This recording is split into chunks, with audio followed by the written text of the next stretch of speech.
Hello, my name is Shelby Robinson, and this is my leadership book review on Our Iceberg is Melting, Changing and Succeeding Under Any Conditions. The author of this book is John Kotter. John Kotter is known as the authority on leadership and change. He was a Harvard Business School student and now a well-known Harvard Business School professor of leadership. He's the author of 18 books, 12 of which were bestsellers. He developed the 8-step process and is the founder of Kotter International. The co-author, Holger Rathgerber, is the former executive of a medical products company and currently the principal of Kotter International. The purpose of this book is describing a story of how to change and succeed under any conditions. It is a fable about penguins facing a challenging situation that their iceberg is melting, and the process that they go through to save their colony. The moral of this story is that there are ways to create change and succeed under any circumstances. The target audience was described by this book as anyone from a CEO to a high school student. It's an easy-to-read book and is applicable to all walks of life, from nurses to business executives to even stay-at-home moms. Our Iceberg is Melting has some strengths and weaknesses. The biggest strength of this book is that it's engaging and entertaining. There's several things throughout the book that just make you giggle. It contains characters that everyone can put a face with. It describes a penguin named Alice.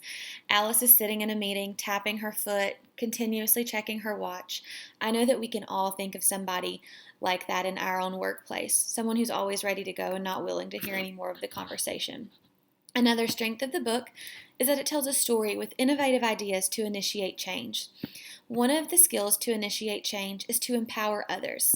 Part of this story tells about Sally Ann, a kindergarten penguin, who asks Alice, "How do you become a hero?" Alice tells her, "You should tell your parents to fish." This has nothing to do with becoming a hero, but is an easy way for Alice to get rid of her and for Alice to get what she wants. Sally Ann is so excited that she knows how to become a hero that she goes home and convinces her parent penguins to fish for other penguins. Before you know it, all the other penguin parents join along too, and they have successfully made a change in the colony. Now penguins are willing to fish for other penguins, which is a change that wasn't there before.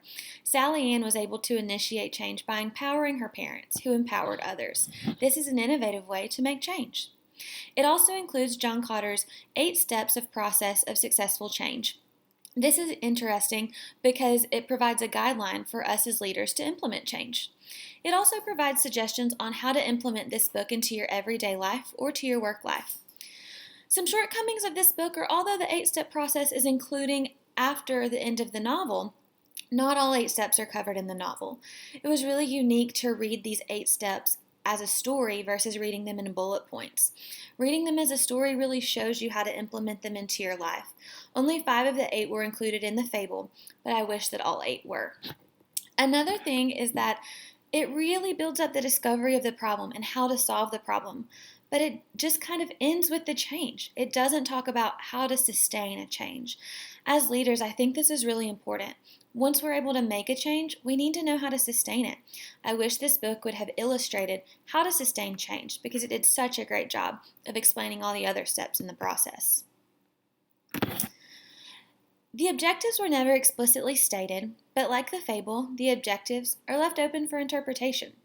I think the objective was to successfully show you how to make changes rather than to tell you in a bullet point, and the book definitely did that. The book tells a fable about penguins recognizing a need for change, going through the change process, and succeeding in making the changes. Some big takeaways I got from this book is that change is a process, and everyone has a purpose in this process. Like Sally Ann, I'm a young aspiring leader, and it was very empowering to me to know that even the youngest of penguins were well respected and heard. It's also important to realize that even the oldest of penguins had wise knowledge to provide. This shows that everyone has a purpose in process change. I also took away that change is not a linear process. Barriers need to be removed, and even small accomplishments should be celebrated. I recommend this book to anyone facing a challenging time in their work or personal life, to anyone entering a new workplace position, especially a leadership position, and to leadership teams looking to implement change or transform a culture. It's an easy read. I recommend reading this book if you're looking to influence change. Thank you.